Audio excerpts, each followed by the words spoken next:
नमस्कार।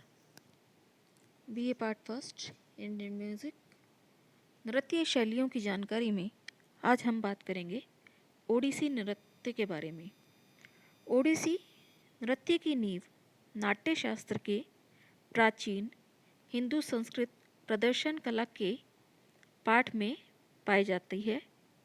नाट्य शास्त्र में वर्णित नृत्य इकाइयों में 108 नृत्य इकाइयाँ ओडिसी की तरफ ही इशारा करती हैं। नाट्य शास्त्र के रचयिता भरत मुनि हैं। नाट्य शास्त्र जो है वह भरत मुनि के द्वारा रचित ग्रंथ है, जिसमें कि नृत्य की अलग अलग कलाओं के बारे में बताया गया है। एक प्राचीन प्रदर्शन कला के रूप में नृत्य और संगीत के अधिक प्रत्यक्ष ऐतिहासिक साक्ष्य पुरातात्विक स्थलों जैसे गुफाओं और भुवनेश्वर, कोणार्क और पुरी के मंदिरों में नक्काशी में पाए जाते हैं।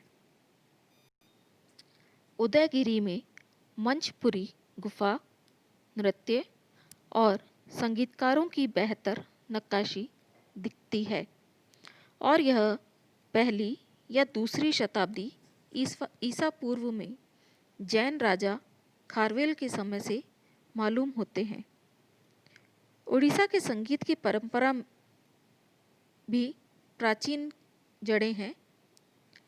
पुरातात्विक विदों ने ओडिशा के लगभग 1000 ईसा पूर्व के संगीत परंपरा के भी सबूत दिए हैं। इस नृत्य का जन्म बुद्धकालीन सहजयान और वज्रयान शाखाओं की साधना से हुआ। विभिन्न तरह की भाव भंगिमाओं के साथ यह नृत्य भगवान को समर्पित किया जाता है। इस नृत्य का प्रधान भाग लास्य और अल्प भाग तांडव से जुड़ा हुआ है।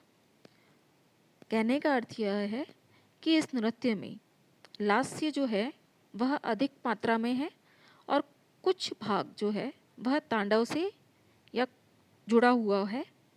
इसी कारण से इस नृत्य में भरतनाट्यम और कथक दोनों का स्वरूप देखने को मिलता है। ओडिशा नृत्य को पुरातात्विक साक्ष्यों के आधार पर सबसे पहले पुराने जीवित शास्त्रीय नृत्य रूपों में से एक माना जाता है। उड़ीसा के पारंपरिक नृत्य ओडिसी का जन्म मंदिर में नृत्य करने वाली देवदासियों के नृत्य से हुआ। ओडिसी नृत्य का उल्लेख शिलालेखों में मिलता है। इसे ब्रह्मेश्वर मंदिर के शिलालेखों में दर्शाया गया है।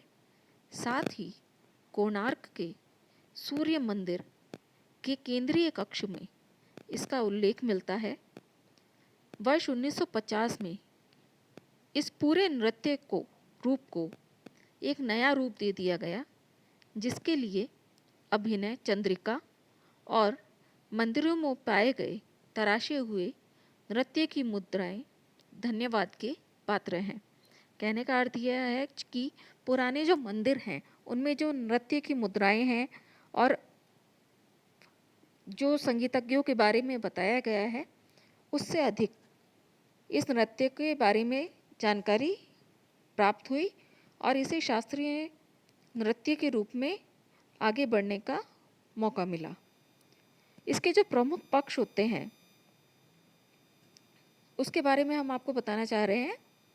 किसी अन्य भारतीय शास्त्रीय नृत्य के रूप के समान ओडिसी नृत्य के भी दो प्रमुख पक्ष होते हैं, नृत्य और गैर निरूपण नृत्य, जहां अंतरिक्ष में और समय में शरीर की भाव भंगिमाओं का उपयोग करते हुए सजावटी पैटर्न सृजित किए जाते हैं।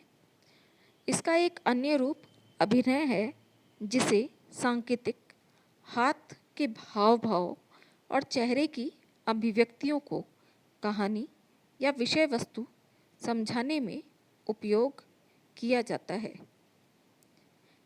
इसमें नृत्य भी है और अभिनय भी है। इसकी जो प्रमुख पक्ष माने जा रहे हैं वह नृत्य के हमने दो प्रकार बताए, नृत्य और गैर निरूपण नृत्य।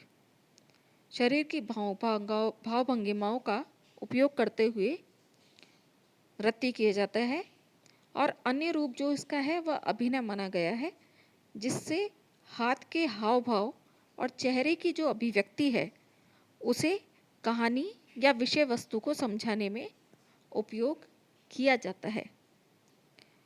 नेक्स्ट है हमारा पॉइंट त्रिभंग। इसमें त्रिभंग पर ध्यान केंद्रित किया जाता है, जिसका अर्थ होता है शरीर को 3 भागों में बांटना,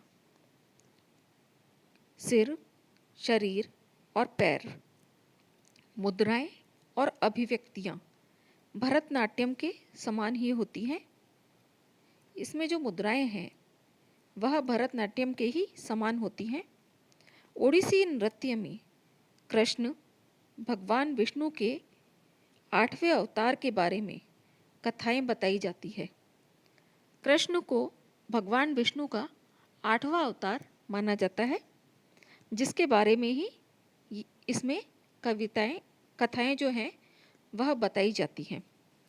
यह एक कोमल कवितामय शास्त्रीय नृत्य है, जिसमें उड़ीसा के परिवेश तथा इसके सर्वाधिक लोकप्रिय देवता भगवान जगन्नाथ की महिमा का गान किया जाता है। यह तो हमने आपको बताया ओडिसी नृत्य के कुछ प्रमुख पक्ष के, इसका उदय किस तरह से हुआ, किस तरह से पुरातात्विक स्थलों के द्वारा इसकी उत्पत्ति मानी जाती है, इसके क्या प्रमुख पक्ष हैं और इसमें किन बातों पर ध्यान दिया जाता है, यह हमने आपको बताया है। आगे हम बात करेंगे इसकी विशेष मुद्राएं क्या क्या रहती हैं, वेशभूषाएं क्या रहती हैं। अगले वीडियो में हम आपको उस बारे में बताएंगे। धन्यवाद।